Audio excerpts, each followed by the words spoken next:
സംഘടിപ്പിക്കുന്ന ധർമ്മ സന്ദേശ യാത്രയ്ക്ക് മണ്ണാർക്കാട് താലൂക്കിൽ കല്ലടിക്കോട് ഏരിയയിൽ വിപുലമായ സ്വീകരണം നൽകി.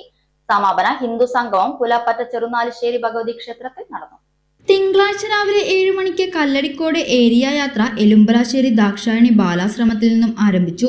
8:30 കാരാകുർശി അയ്യപ്പൻകാവ് പരിസരത്ത് ആദ്യ സ്വീകരണം നൽകി. തുടർന്ന് 9:30 തച്ചമ്പാറ ടൗൺ, 10 മുതുകുർശി കിരാതമൂർത്തി ക്ഷേത്രം, 12 കരിമ്പ തേക്കിൻകുളം ലക്ഷ്മിനാരായണ ക്ഷേത്രം, 2 കാട്ടുശ്ശേരി അയ്യപ്പൻകാവ്, 3 കുനിപ്പാറ സരസ്വതി ശിശുവിദ്യാ മന്ദിരം. തുടർന്ന് സമാപന ഹിന്ദു സംഗമമായി പുലാപ്പറ്റ ചെറുനാലിശ്ശേരി ഭഗവതി ക്ഷേത്രത്തിൽ നടന്നു. പരിപാടി joint convener Purushothaman, BK Chandrakumar, C Anilkumar, Sasikumar, Madhusoodanan, Gopi, Rahul എന്നിവർ നേതൃത്വം നൽകി. പാതുകമായി സങ്കല്പിച്ചുകൊണ്ട് അവിടെ നിന്ന് പൂജിച്ചു വന്ന പാതുകവും ഇന്ന് നമ്മുടെ മുമ്പിൽ എത്തിയിരിക്കുന്നു.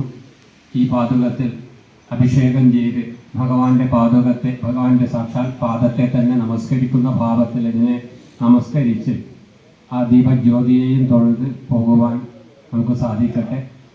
അതുപോലെ തന്നെ നേരത്തെ സൂചിപ്പിച്ചതുപോലെ ധർമ്മമൂർത്തിയായ ഭഗവാനെ മുൻനിർത്തിക്കൊണ്ട് തന്നെ നമ്മൾ കേരളത്തിൽ വീണ്ടും ഒരു ധർമ്മ സംസ്ഥാപനം ഇപ്പോൾ ക്ഷയിച്ചുകൊണ്ടിരിക്കുന്ന ഹിന്ദു കുടുംബങ്ങളിലെ ആചാരമര്യാദകളൊക്കെ വീണ്ടും പുനഃസ്ഥാപിച്ച് ഒരു ധർമ്മ സംസ്ഥാപനത്തിനായിട്ടുള്ള ഒരു ധർമ്മ സന്ദേശ യാത്ര നടക്കുകയാണ്. അത് ഓരോ ജില്ലയിലും അവിടുത്തെ ഹിന്ദു സമൂഹം ആ ധർമ്മ സന്ദേശയാത്രയെ സ്വീകരിക്കുവാൻ വേണ്ടി വലിയ രീതിയിലുള്ള പ്രവർത്തനങ്ങൾ നടത്തിക്കൊണ്ടിരിക്കുന്നു. ദേശയാത്രയെ സ്വീകരിക്കുന്നത് അതുകൊണ്ട് തന്നെ ഈ പ്രദേശത്തുള്ള ധാരാളം ഭക്തജനങ്ങൾ സാധിക്കുന്ന തരത്തിൽ വാഹനങ്ങളൊക്കെ വ്യവസ്ഥ ചെയ്ത് ഒക്ടോബർ 12-ാം തീയതി ഞായറാഴ്ച 3 മണിയാകുമ്പോഴത്തേക്ക് പാലക്കാട് കോട്ടമൈതാനിയിൽ ഗുരുപരമ്പര എല്ലാവരും സമ്മേളിക്കുന്ന എല്ലാ സന്യാസി വഴിയും ചേട്ടൊരു ചായ.